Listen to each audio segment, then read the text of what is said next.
مرحبا أصدقائي، كيفكن؟ اليوم بدنا نحكي لكم عن توقعات الحلقة الأخيرة من مسلسل سلمى. بتمنى ننجح بهذا الشيء مع العلم إنه الأحداث كلها مأخوذة من النسخة التركية.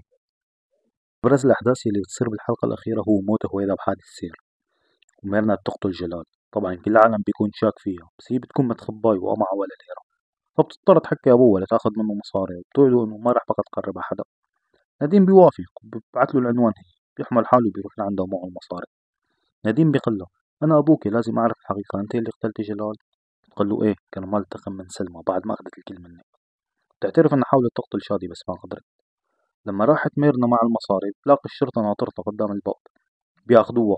بنكتشف هون إنه نديم بيطلع متعامل مع الشرطة وحاطط معه جهاز تنصت لأنه كل همه يعالج بنته اللي هي مريضة نفسيا. بعد فترة بنلاقي سلمى تعرفت على وهدي مشان تكتب لها قصة حياتها بكتاب، طبعا مع إشرافها لسلمى. هون سلمى بتنجهر كتير وبيصير معها كومة مصاري. بعدين سلمى بتتزوج من عادل وبتعيش معه هي والأولاد وسطانة بخيط نديم. هون سلمى بتحاول تقنع نديم إنه لازم يعيش معه بعد ما ماتت هويدا وميرنا بتكون بالمصحة، بس نديم بيرفض لأنه بده يضل يدير باله على ميرنا، ما هي بتضل بنته بالنهاية. نديم بيروح لعند ميرنا وسلمى بتعطيه فطاير مثل الفطاير اللي كانت تعملهم هويدا لأنه ميرنا بتحبهم. نديم بياخدهم وبيروح وهو حزين. هون سلمى بتنتبه عليه فبتلبس سوا وبتروح معه فورا. بيوصلوا عند المصحة، سلمى بتضل برا بس نديم بيفوت لعند ميرنا، بيطمن عليها وبيقول لها إن شاء الله قريبا رح يطلعوها إذا صحت.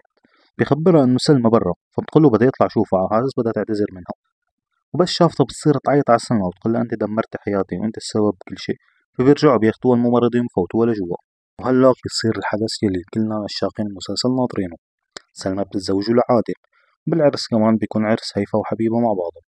وهيك بتخلص أحداث مسلسلنا كله بنهاية حلوة وسعيدة، بعد ما تكون سلمى حققت نجاح كبير من ناحية الكتاب ومن ناحية إنه أخذت شخص يحبها ويهتم فيها ويدير باله على أولادها. أصدقائي، بتكون خلصت أحداث حلقتنا اليوم. نتمنى إنه الأحداث الحلقة بالنسخة المعربة تكون حماسية أكتر. نتمنى تدعمونا باللايك والاشتراك لنقدم لكم كل جديد، ودمتم بخير.